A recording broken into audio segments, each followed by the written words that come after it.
one can't take all the clergyman says seriously. What's the one going to go on now, could it? But I don't mind telling you, since it's your wish we should be free with one another. I used to think you a bit of a fool once. Are we getting anything else behind the times a bit? Oh, you're finding that out at last, are you? Yes. Times changed more than I could have believed. 5 years ago, no sensible man would have taken up your ideas. I used to wonder why you was that preacher at all. I know a clergyman that's been kept on his job for years by the Bishop of London.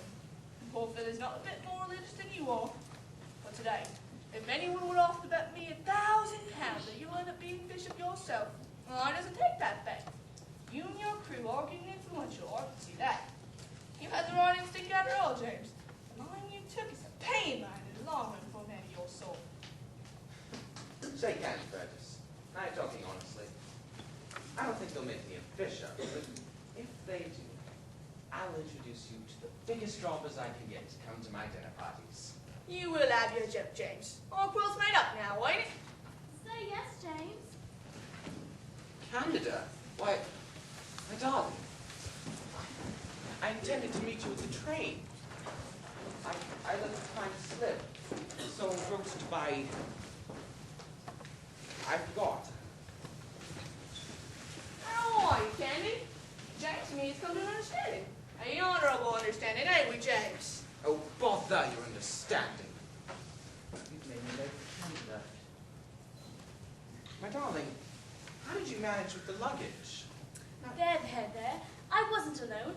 Eugene has been down with us and we travelled together. Oh, he's struggling with my luggage. Go out, dear, or he'll pay for the cab and I don't want that. Oh, well, Mamma, how are things getting on at home? Well, I'll say it was living in since you left, Candy. Wish you'd come round and give the girl a talk to. Who's this Eugene that comes with you? Oh, Eugene is one of James's discoveries. He found him sleeping on the embankment last June. Haven't you noticed our new sculpture? He gave us that. God! Do you mean to tell me your own mother that cab touts and such like off the embankment by statues like that?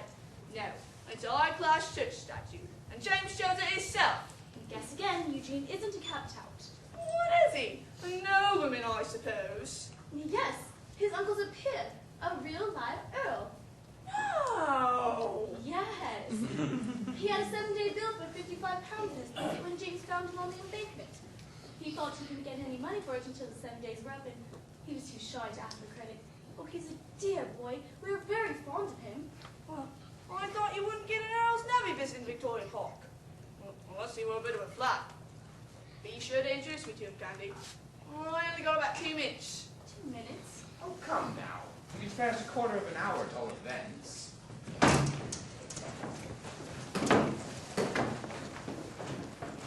Oh, yes, this is my mother-in-law.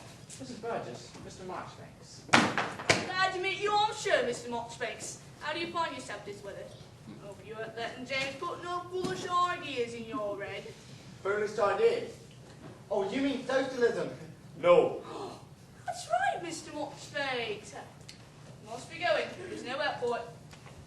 Say, you won't be coming my way, will you, Mr. Marchbanks? Which way is that? Victoria Park Station. City train at 12:25. Nonsense. Eugene will stay to lunch with us, I expect. Oh, no, I couldn't stay. Oh, I shan't press you. But you'd rather lunch with Gandhi, eh? But I hope you come see me some night at my club. The Freedom Founders are not voted.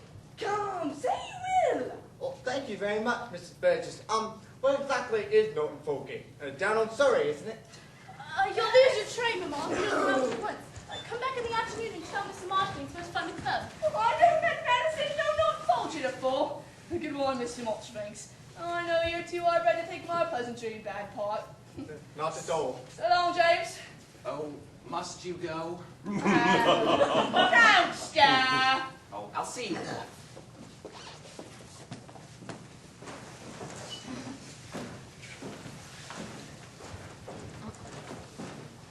Well, Eugene, what do you think of my mother? I hardly know her yet, but she seems a nice enough old bird. And you'll go to the Freeman Founders to dine with her, won't you? Well, yes, if it please you. Oh, do you know you are a dear boy, with all your queerness? If you're that my mother, I shouldn't have minded. And I like you ever so much better for being nice to her. Ought I to have laughed? I noticed you said something funny, but I'm so ill at ease with strangers, and I never can see a joke. Oh, I'm very sorry. Oh, come, you great baby, you. You were worse than usual this morning.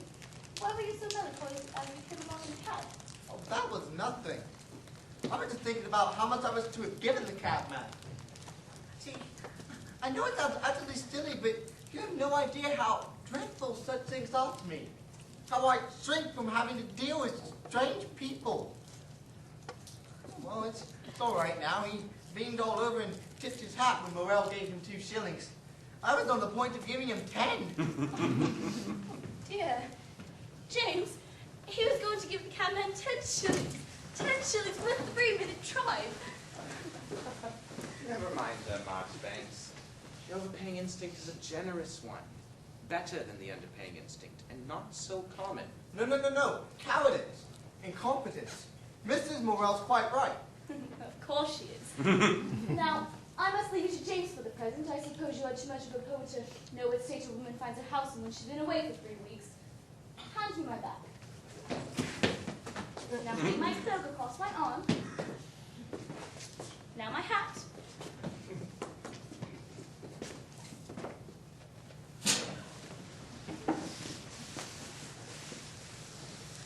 Now pot a drink for me. Thank you. You'll stay to lunch, I presume? I can't. I mean, I mustn't. You won't. Well, I would like to very much indeed, but... Bosh! If you'd like to stay, stay. If you're feeling shy, take a turn in the park and write poetry till 1:30. Come back and have a good feed. Well, thank you very much, but... The thing is, Mrs. Morel told me not to. She said that you would never ask me to stay to lunch. And she told me to remember that if you did, that you really didn't want me to stay. She said I'd understand, but I don't. And please don't tell her I told you. Is that all? Well, doesn't my suggestion that you take a turn in the park meet the difficulty? How? Why, you duffer! No, I won't put it that way. My dear boy, in a happy marriage such as ours, there's something very sacred about the wife's return home. An old friend, a truly noble and sympathetic soul, is not in the way on such occasions, but a chance visitor is. Candida thought I would rather not have you here, but she was wrong. I'm very fond of you, my boy, and I should like for you to see what a happy thing it is to be married, as I am. Happy? You're married. Do you think that? Do you believe that? I know it. La Rochefoucauld said that there are convenient marriages, but no delightful ones. You don't know the joy of seeing through and through a rotten cynic and thundering liar like that fellow. Now, off to the park with you. Write your poems. 1:30 sharp, mind. We never wait for anybody. No, just stop out. Force it into the light. Eh?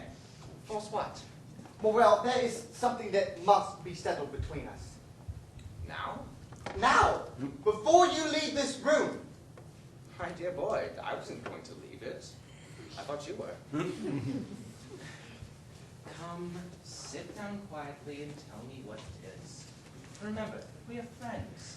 Neither of us should fear that the other will be anything but patient and kind, no matter what we have to say. Oh, I'm not forgetting myself. I'm only just full of horror.